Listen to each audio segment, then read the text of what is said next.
right, everybody, welcome back to Full Circle with Joyce. My name is Joyce Omondi Wahiga. If you're just joining us, karibu sana to the show. We kicked off at 8 a.m. and this is our second hour of the day where we focus in on lifestyle. And today, of course, is Relationship Tuesday. I know a lot of you particularly love this day, and so I hope as many of you will be sending in your feedback and your comments. Once again, the SMS line is 22999. You can also reach me on our social media platforms at SwitchTVKE on Instagram, at SwitchTV Kenya on Facebook and Twitter, and you can also catch me on social media at Joyce Omondi. And I do see you guys watch our Instagram, sijawasahau. Let me shout out a few people here. Young Papi Chulo, thank you for your love there. Caroline 3485, you're tuned in from Juja and you say you're loving the show. Carol Mwanzia as well, you're tuned in from Athi River. You say show iko lit. On Facebook, let me read some more of the comments that I have here. Of course, Marana Anthony, good morning, Joyce, looking great, asante sana. Rafa Ranking TJ, you say Butere represented. Washeke Joyce watching us from Makuyu. Kihonge wa Wishwork Homes, you're watching. Waithera Munene watching us from Nairobi. Lydia Wangoi from Kahawa West. Ruth Nyambura watching us from Mombasa. I do appreciate every single one of you guys, and keep your feedback coming in even as we get ready for today's topics. But just before I introduce my very first guest, let me share with you our inspirational word for the day. It says, throw your dreams into space like a kite, and you do not know what it will bring back. A new life, a new friend, a new love, a new country. Throw your dreams into space like a kite, and you do not know what it will bring back. A new life, a new friend, a new love, a new country. And that was by Anais Nin. Now, I don't want to waste any time because we need to get into our very first discussion today. And my guest is none other than Victor Salamba, who's a relationship coach. Karibu tena to the show. Thank you so much. Good to see you. Yeah. Today we want to talk with you about spiritual threats to marriage. Now, marriages, of course, need to be protected from all sorts of threats, right? There's friends that come into the picture, families, but there's also other sorts of threats that sometimes are maybe less commonly talked about. And those can actually include spiritual threats to your marriage, and that's what we're going to be tackling today. So, Victor, this sounds very like woo. When we say spiritual threats to your marriage, what exactly are we referring to here? Actually, you said it's the things that maybe we can't see, but are affecting our marriages, you know. And some particular things that maybe happen, or things we have done, or places we have gone to, that spiritually do affect us and destroy our homes. Right. But you see, the problem is that we normally like to fight with what we see. Yeah. And not what we don't see. Yeah, absolutely. And so is there any truth to that, like looking at the lineage in your spouse's family and just sort of seeing what sort of issues they may have struggled with and having to pay attention to those? It's very, very key, because, you know, whenever we are dating, we forget to ask those things. We forget to look at my partner's home, and I think, okay, where she comes from, by the way, marriages don't last beyond 6 months. Wow. Yeah, you know, her sisters are back home. Her brothers chased their wives away. The ones even who are there are preparing to be chased away. So now we have an old issue. So I am married to this particular guy. What happens to me? You know, it's good to always look at what's happening in the family of where we have come from. Yeah. Some things are normally passed down. Some things you can see them. Right. Some things in our families, if we look close enough, you'll just see them. Right. Yeah, you know, you'll just see that, you know, in our family, you know, for example, things like adultery, you know. There's some families where it is difficult for people to stay faithful. But what if now sasa huyo mwenye umepata is that guy who feels, me, I'm different. I am the what do we call him? The turning point of the family. I mean, at what point do you sort of give someone that chance? You see, or the benefit of the doubt? There has to be a level of self-awareness, whereby I must be able to tell you, by the way, where I come from. I'll give an example. Maybe you can say where I come from. The guy I was named after, for example, had 21 wives. Hiyo ni kitu tambia mtu. Ni nzuri ajue.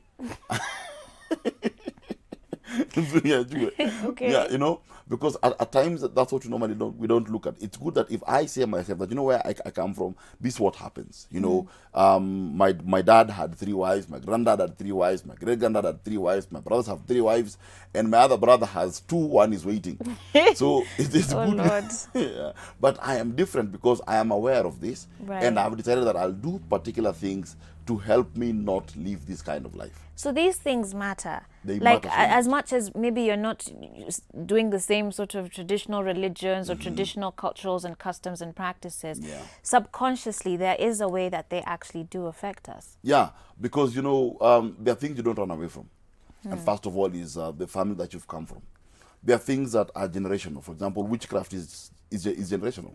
If my grandmother was a witch, you know, despite the fact that my mother might have gone to church, if at all I have never been aware that my grandmother was a witch, and as part of that bloodline renounce her witchcraft, then automatically what happens? The side effects of witchcraft, I begin to see them in my house. Wow. Yeah.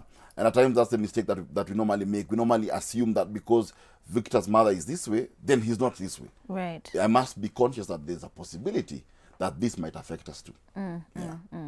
And so it's unfortunate though that there are people who have been cursed by people in their families. Yeah. Like for what Yani, and I've never understood that. If God has given you a child, why would you, say certain things to them? But there are people who've unfortunately experienced such things. Yeah.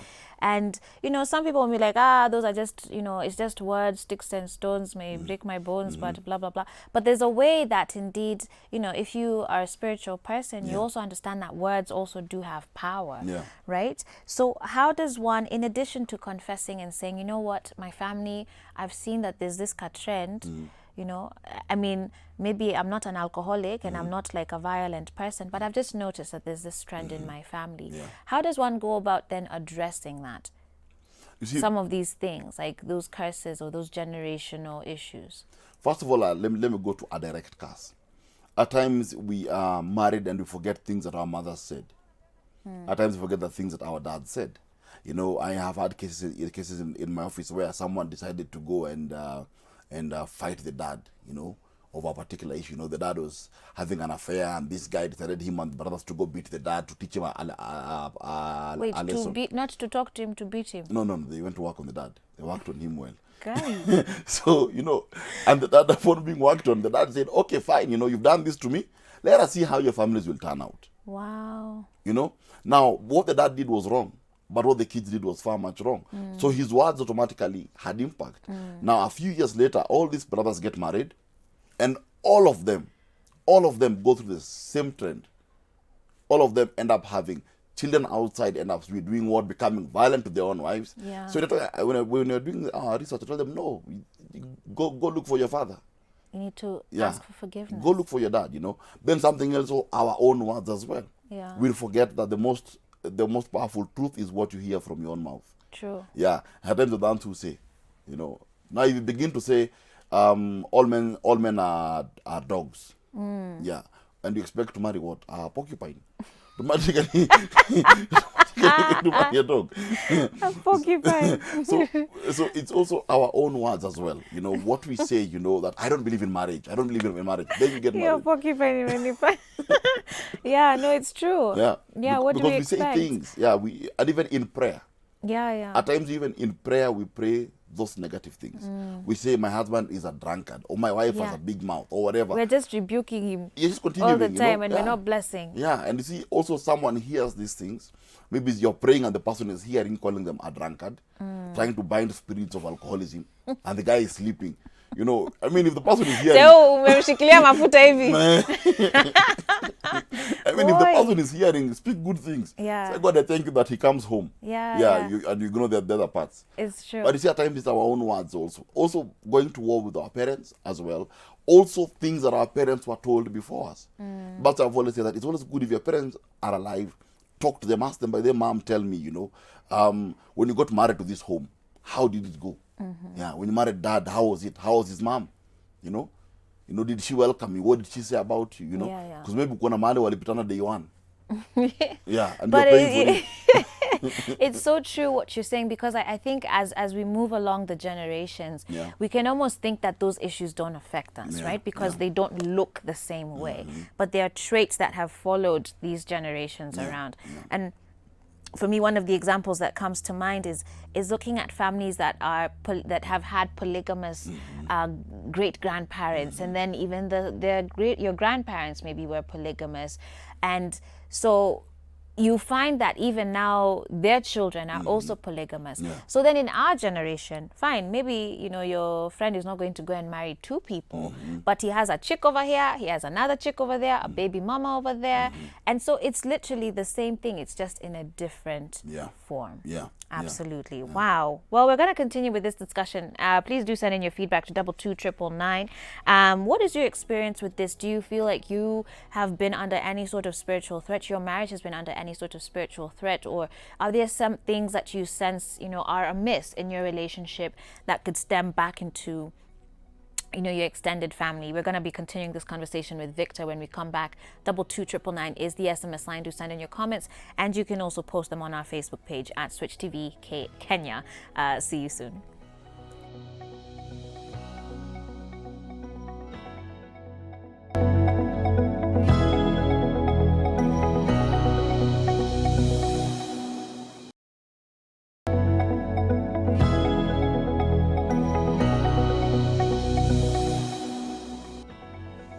All right, everybody, welcome back to the show. I'm here with Victor Salamba, who, of course, is a relationship coach, and we're talking about spiritual threats to marriage.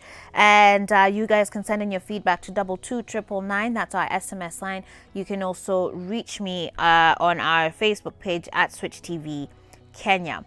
Now, as we continue with our topic today on spiritual threats to marriage, one of the things that certainly has come up a lot here is about being careful about the names that people carry and own, and who people are named after. Because you've said something very interesting over the break, that you're not just marrying a person, you're marrying their history as well. Yeah. So in the case of, fine, we've understood that, of course, names are very important. They carry a lot of power and meaning. But now when you've met this person who doesn't necessarily have a good name, you have a child, and then now your relas wako huko, like, we're waiting for you to ni huyo ni mimi, that is me, right? And they want that name, on their grandchild or their nephew or niece or whatever it is. How do you maneuver that, particularly when you're looking at it and saying, look, this doesn't even have a good meaning behind it? Spiritually, socially, economically, maybe you've seen all the different things that you've done. How does one sort of get out of that situation? There are two things here. I've always said, first of all, never behave as though you're surprised. Because by the time you're getting married to this person, you knew that there's a possibility a name has to be given. You begin to discuss names very early, and what they mean, and what you don't want them to become. Yeah. This helps you also to be on the same front in case the person you're married to or you have a child with reasons like you, then you have their backing. Yeah. If at all they will not get it, then now the second part of it is we do what you call name redemption. Name redemption basically is whereby you just declare that name has no connection to anyone. Because as a parent, you've got that particular right also. Okay. So this name is just like calling someone a spoon, it has no connection to it. Because at times that's what we normally fight with. And it's harder for women because it's easier for men. You see, I can choose to say I won't name my dad.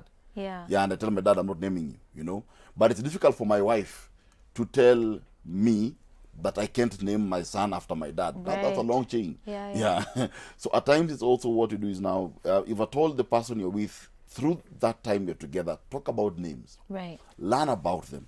See the impact about them. Even look at the person, tell them your name, you are named after who? Right. How did this person live? Because some people, you find that their lives are literally a mirror of the one that they are named after. Sure, absolutely. And if that makes sense to them, then that is the best way to go. But many times, if at all you can't bypass it also, then now you do name redemption, where you separate the name from the person. Okay. Yeah. Let's talk about forgiveness, because this is huge for any relationship. But even within a marriage, there's so much that carries, even spiritually, mentally, psychologically, for one. What is the place then of forgiveness, as far as addressing these threats to a marriage? You know, the sad thing about marriage is that marriage is an institution of perpetual forgiveness. Marriage, you forgive until you get tired. Then you start again because you have not started. Yeah. Yeah. And one thing that everyone must understand, that when you're in marriage, forgiveness is key, because once you don't forgive, you open up a whole Pandora's box. Because in one, for forgiveness is an unforgiveness is an enemy to intimacy. It's difficult to be intimate with someone you're angry with. Yeah. Secondly, it's a hindrance also to prayer. Yeah. Yeah, you know. Thirdly, forgiveness by itself creates a dynamic in this marriage whereby it's easy for anyone to enter, because now there's no more protection in it. Yeah. Thirdly, if you can't forgive your hurt people hurt others. Yeah. And when you're hurting, it's easy for you to hurt the wrong person. You can end up hurting your mother-in-law. Yes, you can fire the wrong bullet to the wrong person. Yeah, and cause yourself even more problems. Yeah, and this person is able to fire back. What you do is always in marriage find a way to forgive, even if the marriage is ending. Forgive that person, Wow. even if it is ending. Because you can carry that to your next You will relationship. move them to the next relationship, and you'll be busy because you'll be dealing with two people: Wow. the one you don't see and the one you're seeing. Wow. Yeah, and that complicates issues. Yeah. Wow. Yeah.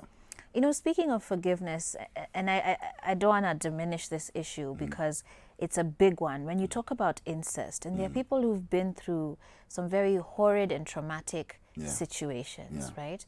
And in many ways, that's still spiritual, because incest is wrong on so many levels. Morally, ethically, spiritually, it is wrong. So there are people, though, who've been hurt by people that they trusted in their lives, an uncle, a father, a brother, and now are trying to maneuver their way in a new relationship. Yeah.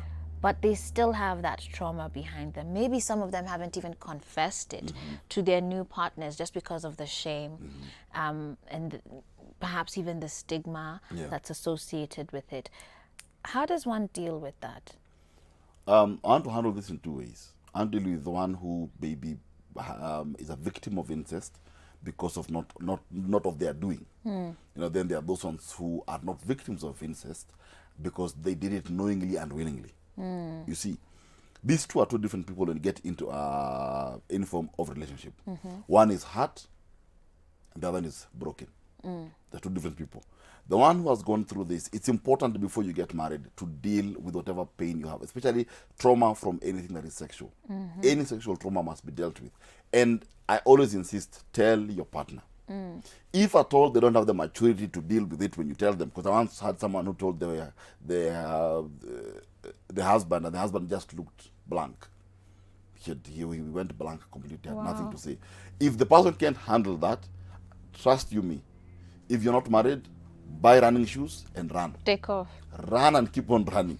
that person will stress you because they don't have emotional maturity and capacity to deal with you. Yeah. So they can't even handle it. Don't even wait, just go. But if at all you have done it willingly and knowingly, also say it. Because those who have done it willingly and knowingly, the problem is that it recurs. Incest has a way of recurring. And so it can recur in the family. Whenever you do research, you find that men who slept with their daughters, if you go back to the family, you'll find that it happened somewhere before. A grandfather slept with a daughter. It happened somewhere. Wow. Incest recurs.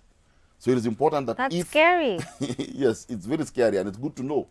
It's good to say, at some point when I was young and silly, I did this. Yeah. And I want to deal with this now. Because it always recurs. Whenever you find someone is dealing with things in a family in an awkward way, you find a father storming into a daughter's room when she's changing. Do the research. It's in the family somewhere. I said, when you marry someone, you're marrying their history. Yes, not where they are, where they have been. Wow. Yeah. Hey, hapo nimeshtuka. Hapo nimeshtuka ukweli. But let me read some SMSs here, okay? Someone is saying here, hey Joyce, I'm Lillian. We are having challenges in our relationship. I discovered that my guy has been entertaining weird chats with women, and upon discovering, he started to save them in his contacts with strange names. When I ask him who these people are, he gets angry. I called the women only to realize they are women he's been hitting at, but they clearly didn't want anything to do with him. He goes to an extent of telling them he is lonely and he is not married, and he's blaming this person. So how do you sort of advise this situation, even looking then as far as in relation to the conversation too we're talking about today? There are some things that are always in the bloodline, and I like to mention them very quickly. One, adultery is in the bloodline. If comes from a family where people are universal chargers, it's potentially it flows through the family. Number two, lies. Lies also. There are some people who you come from a family where lying is a gift. It's a gift from God, and they do it so Hey, well. not from God, but it's a gift from somewhere. In the family, there are people who just can't say the truth. And there are also something else is witchcraft. Wow. Witchcraft is hereditary also, and also alcoholism. Yeah. So things that you see within the family. Now, this particular case of this guy, there are two things you look at. One, I see he might be a hybrid, yes, of one lying, because he's lying continuously, meaning that there's a chance even in his mind he might not be married, by the way. Wow. And it's a good chance discussion with him and ask him, are we really married? Because I might be married to myself here, and I didn't get the SMS. Yeah. So be honest about it. Ask him, are we really married? Because if he's saying he's lonely and he's not married, then there's a problem. Of course, mistake she made, she confronted those other women. You never confront the other woman. You never do that.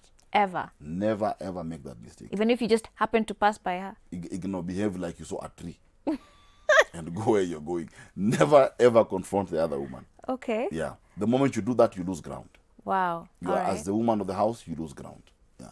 Okay. From there, now you are on reverse. Now you're fighting. Yeah, so it's important. Confront them was because also who knows that they are saying the truth. So you only confront your husband? That is the criminal. Yeah. Yes. That is the criminal, yes. Yeah. The others, ignore them because maybe they don't know. Maybe they honestly don't know your husband is. Sure. Yeah. So confront your husband. That is a criminal. Okay. Yeah. So still on adultery then, because again, that is a huge spiritual threat. Yeah. God ordained marriage to be between one man and one woman. And so any other influence outside of that, is a threat spiritually, economically, socially, emotionally to that relationship. Is there a way for people to recover, or how do people recover then from adultery, even spiritually? It seems like it's a very long journey, because it's not just about that person confessing that mistake. Yeah. It sounds like, as you're saying, there's a history behind this. And so it's not just that you sitafanya tena. It sounds like there needs to be a lot more work put into ensuring that it doesn't happen again. Yeah, because adultery has always has a high chance of recurring. Whenever a marriage has been breached, it can be breached again. So it is important, first of all, yes, after the hot hole, after maybe someone has come to me and said, okay, fine, I have done this. Of course, there is a part of emotional healing that must go through. Sure. Emotional healing comes when adultery is looked at as it is, which is that, why did I go? Yes. Of course, the reasons of going never justify the why I went. Yeah. Even though I can see that my wife makes a lot of noise, she doesn't cook, she does what, my reasons for going don't justify my going. Yeah. So I must separate issues. Yeah. You will deal with it from those angles. First of all, the adultery. Secondly, the reasons behind it. Thirdly, now we must remember something: that any person you sleep with, automatically, you must become one. And at times, the mistake that happens in our families is that, and if you look even statistically, you'll find someone had so much money, got into an affair, suddenly the man disappeared. Yeah. But you see, what normal forget is that whenever we do some violations in our homes, we forget the person who you're sleeping with also has got their own dysfunctions that they have come with. Yeah. Maybe the person you're connecting with, wow, poverty project. And so you've come together. Things go into reverse. Yeah. The person you've slept with, maybe, have an estrangement, have what? These are things you must look at now as a couple to say, okay, this person I slept with, honestly, is like this, like this, like this. Well, Victor, let me ask you this, because there's something that a lot of women here, especially in Nairobi, say, that men cheat. It's okay, men just do that. So, Harry, at least do you have the ring? At least you know where he's, I don't know, at least he comes back home. There's just some justifications that women themselves give about their cheating husbands. What do you say to that? When this is a married woman, she knows her husband is moving around, is almost justifying or condoning it, even spiritually, beyond just the health risks that are associated with it. Even spiritually, that is a humongous threat if you yourself, as the woman of that home, have completely just resorted to, let your guard down. First of all, I call that witchcraft in its own right.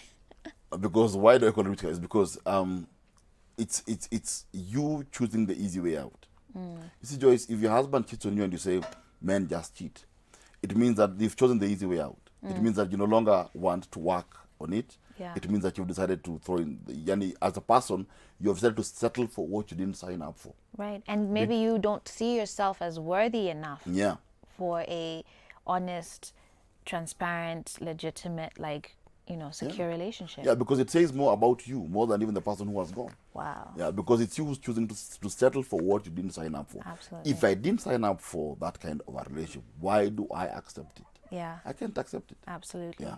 Hey, very deep thoughts here, Victor.